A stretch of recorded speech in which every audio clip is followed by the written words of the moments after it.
All right, welcome to another episode of Piecing It Together, the podcast where we take a look at a new movie and try to figure out what movies inspired it. And today on the show, it's a very special episode. It's the live episode we just did that I've been promoting for the last couple of weeks. We did it in Glendale, California at the Look Dine-In Cinema. It was sponsored by Cinema Week, and we had an amazing lineup of guests. We had Raul Navedo and Kolby from Minorities Report and Rosa Parra from Latinx Lens, and it was such a fun time. We watched the movie, See How They Run, with a nice crowd of people who all came out for a free screening, and then we talked in front of them and had a great conversation, lots of great puzzle pieces, got into a lot of what we liked about the movie, some of the things that don't work about the movie, everything about the movie. You know, we do what we do here on the show, and we had a really great time. Thank you to these awesome guests. Thank you to everyone who put this thing together and to everyone who showed up for the screening. So that is coming up here in a second. Before we get to it, I want to make sure that you know we are on all the major podcast apps. So wherever you're listening, make sure you're subscribed. Follow us on social media at Piecing Pod. Join in on the conversation in our Facebook group, Popcorn and Puzzle Pieces, where we continue the conversation about all the movies we talk about here on the show. And other than that, I just want to thank you all for listening, for making the show continue to happen. And let's talk about See How They Run. I'm David Rosen, the host of Piecing It Together podcast. I've got with me, I want to introduce my guests first because I'm just so happy to have this lineup of guests. So let's just go left to right here. We got Rosa Parra from Latinx Lens. Rosa, thank you so much for being here. No problem. Thank you so much for inviting me. Absolutely. This is exciting. I'm going to ask each of you because I'm going to explain the show to you guys because most of you have never heard the show before, but we're going to talk about the film's possible influences, inspirations. Before we get to it, though, Rosa, what do you think about the movie? I actually enjoyed it. Yeah? Yeah. I had a good time with it. I was very much entertained by the characters, the dynamic duo of Sam Rockwell and Saoirse Ronan was pretty fun to watch. But yeah, overall, I had a good time. Awesome. Yeah. Well, next up's Raul Navedo from Minorities Report. Raul, thank you so much for being here. Thank you for having me. This is great. Absolutely. What do you think of the movie? You know, I feel like the second time I enjoyed it a lot more. This happens to be my second viewing. And I think the first half is stronger than the second half. But I think overall, I think the movie is just a lot of fun, great laughs. And for some reason, knowing that the laughs are coming made them funnier to me. I agree. Second time. Yeah. I saw it earlier this week, too, with like one other person in the theater, and it did not play as well as tonight. Yeah. So, I agree. Yeah, it's definitely great to see it with the crowd for sure. So, Kolby is our third guest, also from Minorities Report. Kolby, how's it going, man? Yo, what up? So happy to have you here. What'd you think of the movie? Yeah, so this is like the 27th film in my top 10. I thought you were going to say the 27th time you saw it. No, it's not the 27th time I've seen it, but like my top 10 has gotten bigger. It's somewhere like in the high 20s. I'm won over again. Like Saoirse Ronan doesn't miss. Sam Rockwell, I swear, I feel like there was a part of his career that was just like, and this last 10 years, I'm like, this guy's actually really good. It's post-Oscar is what it is. It's got to be, you know, right? Like everything since Three Billboards, I'm just like, yeah, I get it now, right? Yeah. No, this movie's fun, and it's a commentary on the genre without having to lean too much into being a spoof movie. Sure. While at the same time being a movie that can stand on its own while still poking holes at itself. Sure. Right. Absolutely. There's a lot of layers to it. Absolutely. You know? So it's definitely it's an onion. I'm not going to call it a glass one. Oh. Speaking of which, okay, way to go. I love it. So again, this show, Piecing It Together, it's about what movies inspired other movies. When a whodunit movie comes out in 2022, it's hard not to think about Knives Out. I'm sure some of you in the audience might think, I bet they're going to bring up Knives Out as a movie that might have inspired this. I'm taking it off the table in order to explain the show to you guys. So no Knives Out for our puzzle pieces here. But certainly, I think when you get a star-studded cast like this, a movie that's so knowingly playing with the format of a whodunit, of a murder mystery, that's got to come to mind, I think. So absolutely, we've got Glass Onion coming later this year. I'm sure some of the puzzle pieces we talk about today might apply to that movie as well when it comes out. But I think most people love Knives Out, and I think people that watch these movies really love them. I mean, it's such a fun genre because you get together so many different people, so many actors. You get like a fun little mystery that keeps you guessing from beginning to end. And this is squarely in that. Like Kolby was saying, it kind of veers towards parody in a way, but at the same time, it stands on its own. It is just another murder mystery of this particular modern era. But with that said, let's start getting into some puzzle pieces. Rosa, let's start with you. What do you have for your first one? Yeah, so my first puzzle piece is Knives Out. No, I think that the first thing that came to me, especially in the third act, was Clue from 1985. I think, it was just like so many similar shots, and having all the suspects in the same mansion and having all these shots with everybody standing there. And it's just like an homage to that film. And I couldn't help, but I actually rewatched Clue today just to make sure I was going to put it in my thing. And I even saw some resemblances in terms of even the visually. Some of the characters were like visually dressed kind of similar to the cast of Clue.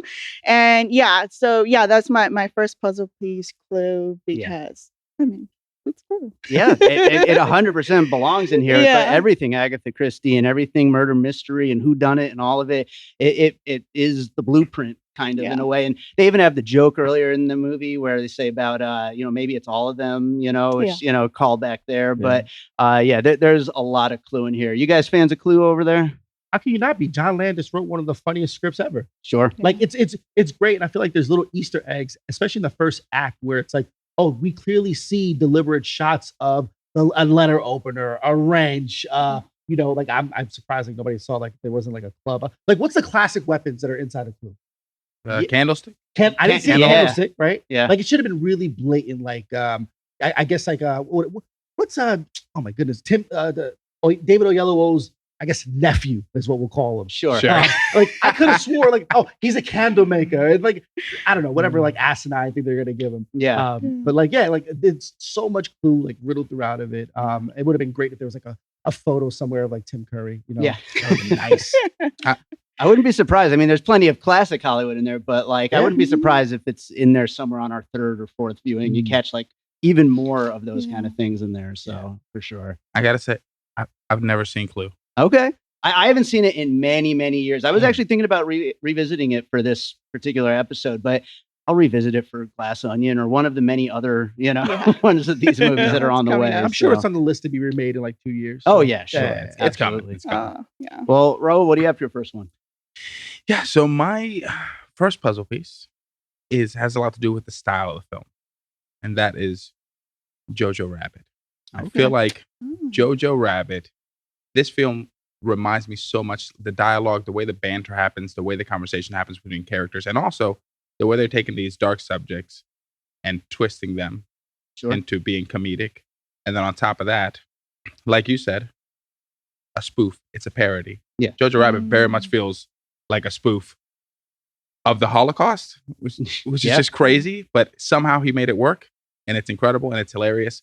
And of course, I can't, like, every time I think of it, it makes me laugh. And that is the whole like constable, inspector, commissioner. It makes me think of the scene in Jojo Rabbit when they're like, Heil Hitler, Heil Hitler, Heil Hitler. And it's just like you got all these people in the room, they all have to do it. And it is hilarious. It's hilarious in this film. It's hilarious in Jojo Rabbit. And I just, all the way I was thinking Jojo Rabbit in this movie. That's cool. I like that. Yeah, that one of my upcoming pieces kind of goes back to that same kind of a vibe. So I completely see where you're coming from with that. And yeah, that whole commissioner, inspector, that stuff, that's some of the funniest stuff in the movie, I think. They deliver it so well. And they do it more than once and it works. Yeah. Every time. Every time. It's a great callback. I think that this film really understands like the formula to what makes a good comedic movie work, right? Like it is formula, it is a simple science and like in the rules of three and how you be able to do it. So they don't overplay the joke, which is great. Like it's super smart and it's very aware of what it's trying to do. And I think aesthetically, like where you're pointing to, like with Jojo Rabbit, it's weird. you almost expect this film, because it's made in 2022, to have this gloss to it. Mm. And they made sure to be able to shoot on film, which it looks like, and it's very grainy, specific because this movie is about being in the 1950s.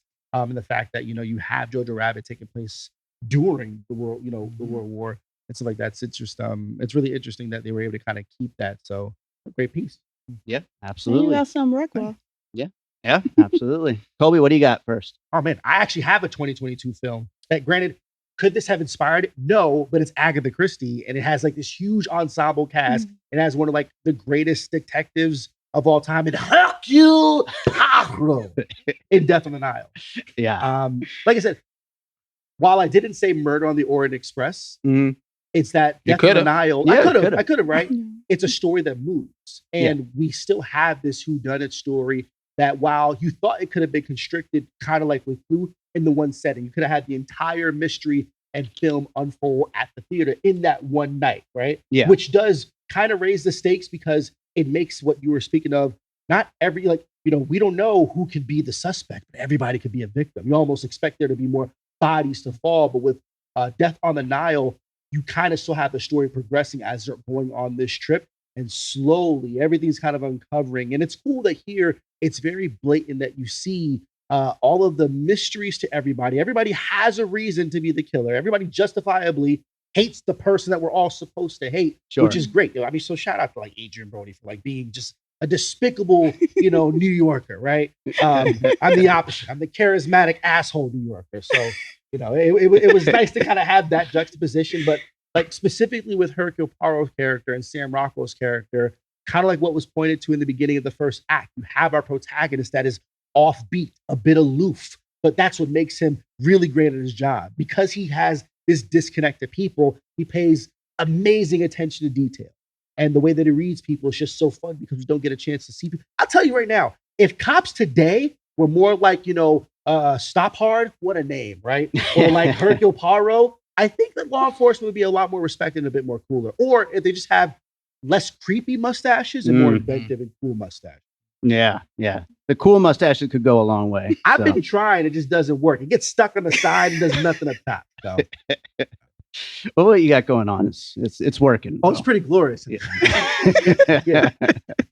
Love it though. I mean, again, those speaking, back to Knives Out. I mean, we're in this. It's not a golden era, because the golden era was back in the day, but we're in this total renaissance right now of like new ones that include both of those Hercules ones, but then Knives Out. This, I would even say like not really a whodunit, but like a really good companion piece, like a double feature with this, Confess Fletch, which came out last week, which is great. But I swear, like these comedy mystery type things, I had no idea what it was, and it came out of nowhere, because of course no streamer knows how to properly market a movie at all, right? Shout out to why we need to watch movies in the theaters, because at least they do a good job of getting us there. Yeah. I had no idea, like, oh, there's this movie that I heard it's pretty fun. So I'll get to it, not tonight, maybe tomorrow. I'll figure it out. Highly recommended. Yeah. I'll move on to my first piece, which is the first one that came to mind for me because of all of the meta elements, including Agatha Christie actually being a character and all that, and all of the characters being so well versed, in fact, in whodunits and murder mysteries that they're actually starring in one. A lot of the characters. Yeah. I'm going with Wes Craven's New Nightmare, which may seem a little out of left field, but I mean, the characters are on the set of a new it's a movie within a movie. An Elm Street movie. Yeah, movie within a movie, and they're all so well aware of what that could mean, what could happen in that kind of movie, and that's going to possibly happen to them now. And then, like I said, you eventually get Wes Craven involved in the action. You get, Agatha Christie here. There's so many layers of all that whodunits in the movie. The eventual, of course, spoiler alert for anyone listening at home that didn't just sit and watch the movie, but the eventual reveal of who the killer was, it was actually based on his story. And so it's like another layer of meta on top of meta on top of meta. And New Nightmare is like one of the best when it comes to like just really taking something that we all know and love and just throwing a layer underneath it and a layer underneath it and just keeping on going like that. It's definitely one of the greatest horror movie reinventions, with probably one of the poorest reinventions of a character design. Fair enough. It was a growing pains moment. I It think. was. Yeah. But I mean, you got to shout out like that. That's an excellent piece. I would not have thought about it, but the meta-ness like you're talking about is so apparent. Like it's crazy. Like I feel like with Dennis in this film ends up, and it's funny because Cop and whatever Adrian Brody says oh, we're gonna make the villain be who does that? Like it goes against convention, but it's also worked for what it's trying to do. And it's like he didn't know who Agatha Christie was, and I feel like there was this air of mystery to who she is. I had no idea what Agatha Christie looks like. Sure. And I swear, since I was a child, I thought that Agatha Christie was Angela Lansbury. No, I don't. Probably until 2010, I had no idea that was not the same person. Yeah. I was like, oh, that's the one who did Murder, She Wrote. She wrote all the movies too. Sure. And it's Angela Lansbury because she's been around forever, right? Yeah. So, but I realized I was wrong. Yeah. So yeah. That's a good characterization though of that same Do you kind know of that, do you know who old that woman. actress was in the movie? No. Think about it, Harry Potter fans. It's Moaning Myrtle. Agatha Christie. There you That was go. great. I like fantastic. wow, she was great. Her voice was fantastic. Yeah. It was just great. brought all the nostalgia back. Yes. It's wonderful to hear it. Who doesn't love old ladies like that? And she was also a little bit inappropriate, yeah. which is great. for Just sure. like Moaning Myrtle. She's a lot inappropriate. Rosa, let's go to your next piece. Yeah, so my next piece, it might come a little bit out of left field because when I was watching it, I was just thinking about this movie, and it's actually my favorite Martin Scorsese film. It's 2011's Hugo. Ooh. I was just thinking about historically speaking, aesthetically it was very reminiscent of what we were watching here. And granted, different location, London and Paris, 20 years prior, Hugo takes place, but it does involve movies. Granted, not the an exploration of the dynamics of filmmaking in terms of directors, screenwriters, and so on, but it does involve filmmaking and the beginning of cinema and how that has evolved, and just recollecting all these movies, the first movies ever made, and how it's all evolved to literally just sitting here and talking about what we're talking about right now. So so Hugo 2011, it was and I went back home and watched it, and it was so beautiful to just So good. watch. I love Hugo, and I am looking forward to using it as a puzzle piece on Empire of Light and on the Fablemans later this year. Definitely looking forward to my rewatch. I haven't watched it in a few years, but great piece. I hadn't thought of that at all. But I mean, when you're talking about that love of whether it's storytelling in general, and where that can take you, and then just kind of playing with it, playing with the form like this. We said it's a step away from spoof, but it is kind of a little slapsticky. It's kind of playing with it, and I think that's a great one. Hugo's awesome. You guys big Hugo fans over there? No. Never watched it. You never seen Hugo? No. I recommend Not you a guys fan. watch In it. my mind, I can't even think what it's animated, right? No, No. it's shoot. it's What a am I kid. confusing It's a it with? clock tower. It's I don't very know. inspired Wait, by. it's a live action movie? It's a lot It of is. Scorsese's love HBO of Max. movies, basically. I think it's so shiny and glossy that sometimes you can confuse Okay. it for being Yeah. animated. Yeah, but- I can see that. Oh, I'm thinking of the Steven Spielberg with the tin, Rin Tin. okay. That one. I don't know Well, why that seems like Hugo to me. Scorsese probably loves that movie. Yeah, so, probably. yeah, I don't know. I would I'll think work on so. I've actually never seen that movie. Raul, let's neither. go to your next one. Sure.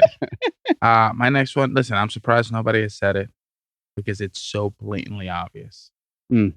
And that is Dora and the Lost City of Gold. Ooh. As Are I'm you watching, serious? first 100% serious. Okay. As I'm watching this movie, I am completely enamored. First off, by our female lead, who is out of her element, so out of touch with the world around her, so out of touch with other characters. She doesn't read people properly. She jumps to conclusions because she's just not aware of this world that she has been thrust into. She is unaware of how funny she is, and she is so funny. Yeah. She is adorable, and she makes the entire movie. Saoirse Ronan steals the show in this film. Yeah. She is so endearing, so funny, and her comedic timing, much like Dora's, is on point. She is fantastic. I was completely drawn by her this entire film as I watched was in Dora. One of the best films of 2019, and I stand by that. If you haven't seen it, Dora and the Lost, it's so good. I love that Dora movie. I thought it was It's so much so fun. good, I'm yeah. with you. I'm absolutely with you. And yeah, Saoirse Ronan, I mean, we never get to see her do stuff like this, you Mhm. know, and she just absolutely kills it. She's so funny in it and like just effortless at being like, yeah, like she's just out of her element the entire time and never gets a chance to really kind of like catch up to anything that's going on. But she's just so great at doing that. It's like it's a perfect comedic performance. And it's also one of those things that, like, much like Dora, the audience loves her, but the characters in the world are like kind of annoyed by her. Yeah, sure. Because they're just like, I don't understand how you exist in this world that we, the rest of us, exist in. How are we in the same universe? And that's how she feels in this. And yeah, I love it. I love that as a piece. I was kind of, for that idea of the Saoirse Ronan character, I was kind of thinking more in lines of like buddy cop or something like that, where like they get stuck, training them on the job or whatever. But let's go with Dora instead, because I mean that movie rocks. Good pick. Good pick. It is a good movie. I agree. Kolby, what do you got next? Oh man, I got Scream. So it's funny when you were mentioning like New Nightmare, because like Scream, while it's a genre departure with regard to like this being like a murder mystery versus like a horror, but Scream was something that was commenting on the genre. It was actually like really necessary to kind of spice things up with horror. It kind of got stale. Like I said, you had Wes Craven kind of spin things around, even though he played such this amazing part of like what made it. Like Nightmare on Elm Street is one of my favorite horror movies of all time. And he had a heavy end, just like Agatha Christie in this instance, where she breathes life into a stage play. And then essentially from the stage play is minding that this needs to be spun off into a film. And like she does give permission to be able to do that, but she has like these certain things that want to be met. And interesting enough, it's you have a central protagonist that is laying out in with regards to Jamie Kennedy. There we go. There you go. Gosh, got it. Jamie Kennedy, just kind of like being like our Sherpa and guide. It's the same that you have with like Adrian Brody's character, except Jamie Kennedy doesn't die. Correct. Yes. Yeah. Right. In this instance. But it's just a lot of fun, and it's a big ensemble piece that like minds so much. Like it was able to be dramatic when it needed to be, to still be able to keep up the scares while at the same time giving you the fun to be able to disarm you, so that way the horrors work. And the best part about it was the reveal in the end, where it's really they're hoping that you believed in everything to sell this interweaving connected story. Because what's being asked of us in this film is, do you believe Dennis? That the guy who's responsible for it all, like, does it make sense to you? And like, it actually does. Yeah. Like essentially his story was co-opted, and he tried to find a way to be able to like deal with it. It's the same thing with Cotton Weary, right? Yeah. Where essentially it's like he could not escape the fact that not only was this thing that happened to him, it didn't really kind of happen and stuff like that, but he couldn't get away from it. So that's why in the sequel was like, no, now I actually have to be able to like, be the guy. So it was, sorry, spoilers. So sorry for Scream 2. The worst one. The worst one. I will say this, if I could come. I love your pick of A New Nightmare and Scream. Great horror films. Great murder mysteries, right? But I feel like one of the big differences between this one and that one, where you're talking about Dennis, and do we believe Dennis? Do we believe in his motive? I believe in his motive. I believe that. But the difference between your two picks and this is that the killers in those movies are central characters to the film. Whereas like in this one, Dennis is like a side player at best. And then at the end, I'm just like, oh, it was Dennis. The whole movie, I'm sitting here, I'm just like, it's got to be one of these main characters. It's got to be one of them. And then it's like, it's Dennis. The guy that has like 6 lines all movie. Interestingly, though, I didn't notice this the first time I watched it, but I'm pretty sure he's the first character Adrian Brody's voiceover introduces. Like, it could be this schmuck or whatever. And like, we're off and running at that point, So now at that point, it's all misdirection to get you to not think of it anymore. Clever, and I think it's very successful, and at just like being smart while at the same time allowing to take some like narrative liberties. Like there's some things that like the screenwriter and he's like, yo, we got this guy just like And it's so funny because, like, of course, this podcast is called Piece It Together, and you have a protagonist making puzzle pieces, I and know. they don't do anything with it. I like that. I like that. Yes. I was like, it's such an odd thing. Like, I'm gonna drink and make puzzles. I thought of it as like he's like, oh, they have to have like a defect. I thought it was just like a flaw. Like, it's just like, he just has this weird hobby. Fun fact, this detective is a real human being that has weird hobbies. That's how I saw it. Are you saying that people that like to do puzzles are weird? Is that what you're saying?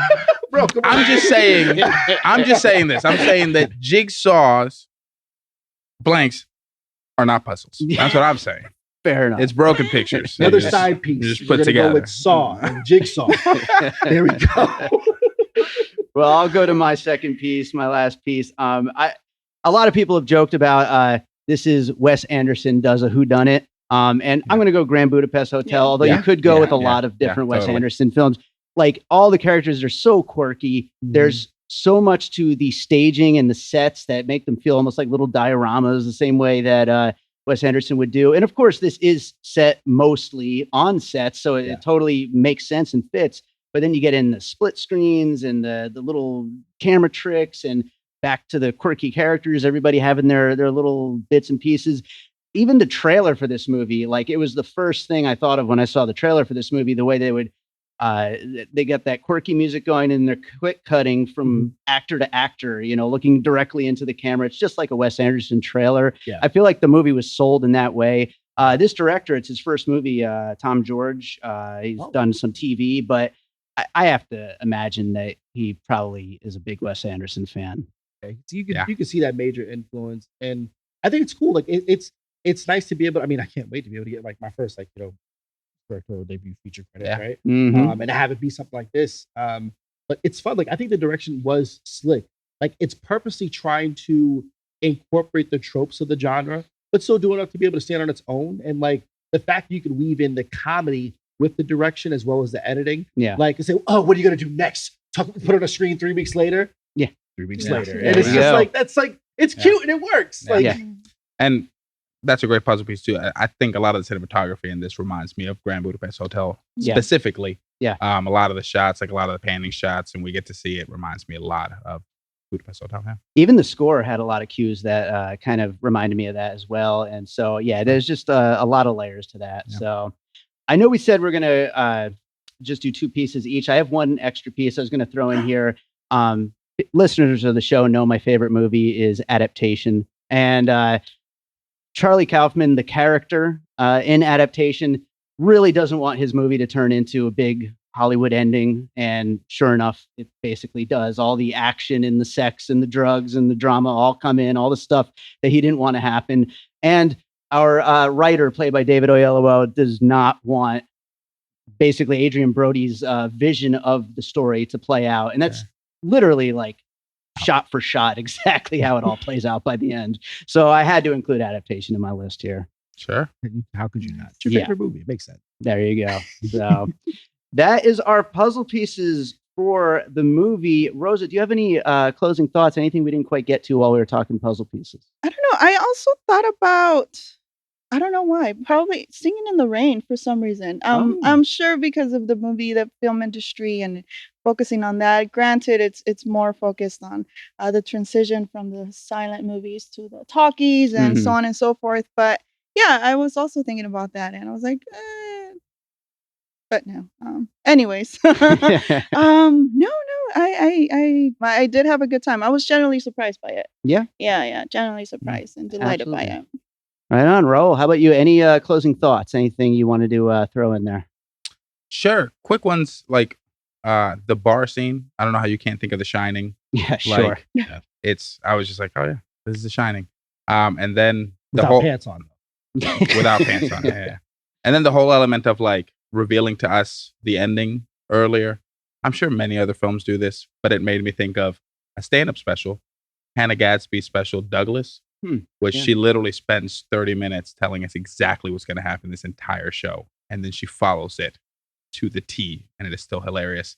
And the ending is still hilarious. When the camera pans and you see the butler, it's still hilarious. Yeah. So. It's a balancing act to be able to like show your cards and then make it still work. And he yeah. died not that long before the film ends. And I still forgot that this is like, it's not until the camera's passing everybody, I'm just like, what is happening? Oh, okay. And it's still hilarious. It was great. Yeah. Right on. Kolby, any closing thoughts? Yeah, this movie, like once again, I keep saying I got to get to my letterbox, and I don't know when I'm going to get to it, so I can like actually nail down where this is going to fit at. But like, it's in my top 10, and it's in a competition with like 20 something other films. But it's been a good year, and I like the fact that movies are always for me a great escape, and this is something that feels so separate from our everyday world to just kind of have fun with. You don't necessarily have to take too seriously, and there are some serious elements with inside the narrative to be able to like sit on. And it's a great movie to be able to, like, anybody who has not got a chance to watch the film, go watch it. It's a lot of fun. We need more movies like this. It's just a good time. And honestly, like, one, it's got Ruth Wilson in it, and the fact that like, if I was going to go in the TV route of another piece, it would be Luther. That's that London series starring Idris Elba, where essentially you have, spoiler alert, you got Ruth Wilson, who is the bad guy, and we find out halfway through the series that she is, but it's how our DCI Luther contends with the fact that like he's in love with this bad guy. So it's really cool, and if anybody gets a chance, watch Luther. It's a mini series. They come out like 2.5 years apart. They're hoping to turn it into a movie, and so it's a lot of fun. Watch it, listen to this podcast, and Right on. Well, my only thoughts that I wanted to like kind of just throw out there, and you were kind of just touching on it there about we need more movies like this. These are exactly the kind of movies I feel like we're all always saying we need, like these studio comedies or adult movies, like movies that we just don't see anymore, between whether it's superhero movies, horror movies, like the things that kind of just dominate theaters right now and streaming. And like I said, Confess Fletch last week, that movie is great and fits purely in this mold as well. These are them, so people should see them because that's what we all like say that we want all the time. And I think this is a perfect example of that. Only other like little mini piece I was going to throw in there, I had mentioned about buddy cops. I was thinking of The Other Guys as another movie that kind of just plays with knowing the genre so well and just playing with your expectations of that. And so, but also being a good example of that genre. So. That's the only other extra one I had there. So, that does it for See How They Run. Rosa, tell people about the podcast and what you got going on. Oh, yes. You can find me on any social media platform at Rosa's Reviews. And you can also follow the podcast Latinx Lens on every social media platform, every podcasting platform, or you can just visit our website, latinxlens.com. Awesome. Raul, tell people where they can find you. Yeah. You can find us at, me at the Raul Navedo on Twitter and Instagram. And the podcast is Minorities Report Film. mreportpod.com is the website. And our handles are mreportpod at mreport. Kolby, where can they find you? You can follow your boy on Twitter and IG at Kolby Told Me. That's KOLBY TOLD me.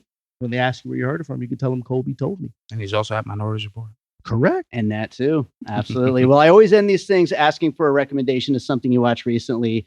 Rosa, is there something you watched recently you'd like to recommend to our listeners and the people here? Oh my God. Have they ever done like a recommend not to watch something? I just You know what? Go for it. If that's what you want to do, just hate on something right now. No, not hate on it, but probably not recommend it as much. Actually, you know what? No, yes, I have something to recommend. It's getting a lot of hate, so I'm gonna be here to support it. I actually watched Don't Worry, Darling. Okay. And I had a good time with it, surprisingly. And I think it's getting a lot of unnecessary hate. So go check out Don't Worry, Darling, because I did have a good time with it. I watched Morbius, and I think that's where I was heading to with Don't Seek It. Don't Worry, Darling. I'm looking forward to watching it this weekend. Actually, we were between that and this movie for tonight's podcast, so those were going to be the two options, but I went with this. So I'm looking forward to seeing it. So great recommendation. Raul, is there something you watched recently? Listen. The best movie of the year for me is still Cha Cha Real Smooth. Okay. On Apple TV Plus. If you haven't seen it, you need to watch it. And then also getting a lot of hate unnecessarily, mainly because people don't like to see great representation on TV. and that is The Lord of the Rings, The Rings of Power. Is a great show. Beautiful, great performances, really well written, and it is exceptional. And Amazon has spent so much money on this show, and I want them to keep making it. Lord of the Rings, Rings of Power on Amazon. Watch it. Absolutely. If Love you it. want to keep riding the representation train, you should watch the #1 movie in America right now, The Woman King, starring Viola Davis, Really good. Thusu On my Mbedu, list. Shauna Lynch. yeah, Lashana Lynch. It is a fantastic movie. Like when anyone says "I go Jay," you say "Husu," and just be filled with pride. It's a fun film. It is a great and powerful story that I'm glad is being told, and just put some dynamic and powerful women on screen. And yeah, it's one of the 20-something films in my top 10. It's in my top. Some people call it top 30. Nah, top 10 sounds better. Sounds good. Yeah, top 30 of the top 10. You know, Well, we're going to see The Woman King on Sunday. I can't wait. I'm so looking forward to it. So, it's packed on Sunday. It's gonna be busy. I'm gonna rewatch. We're doing a retrospective on James Cameron, so we're watching Adobe 3D Yeah. of Avatar. Avatar. So Yeah. So excited. Oh, yeah. it's Well, guys, thank you so much for doing this. Everybody, please check out their podcast as well. And thank you to the Look, Dine, and Cinema for having us. Thank you to Cinema Week for putting this together. And thank you to all you for sticking around and listening to us talk about the movie.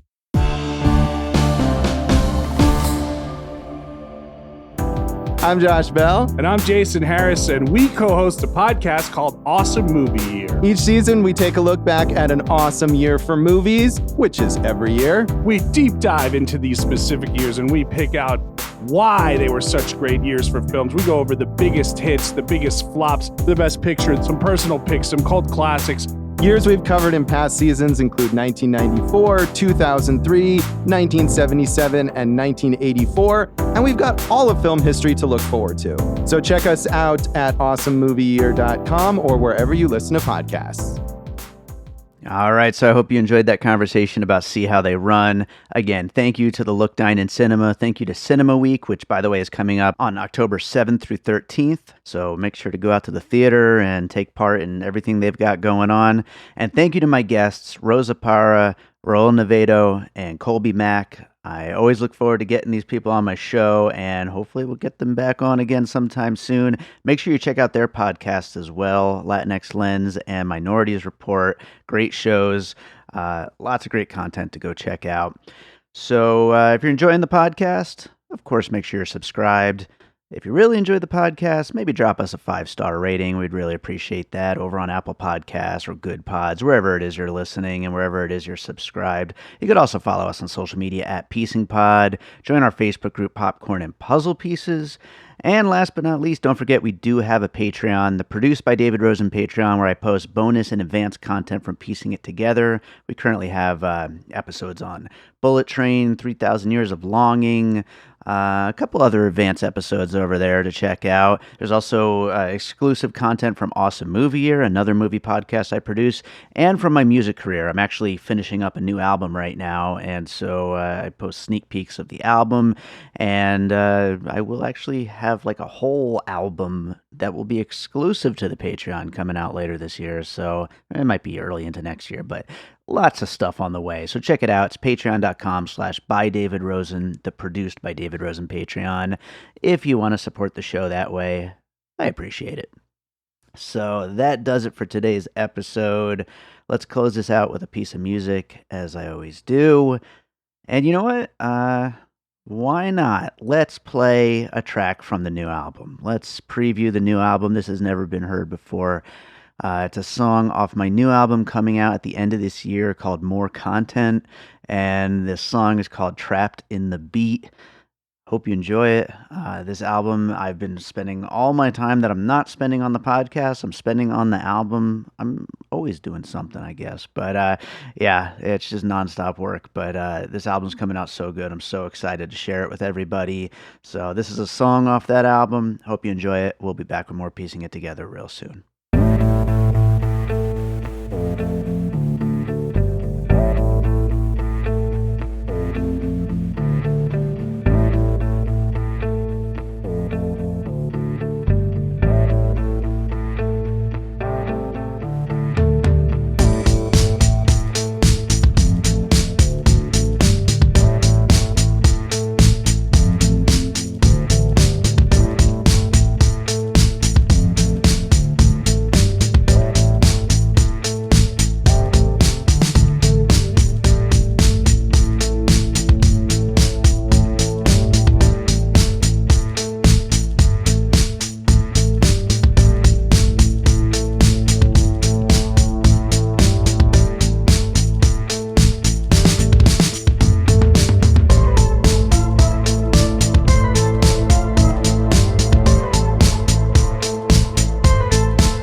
an All Points West production, produced by David Rosen in Las Vegas.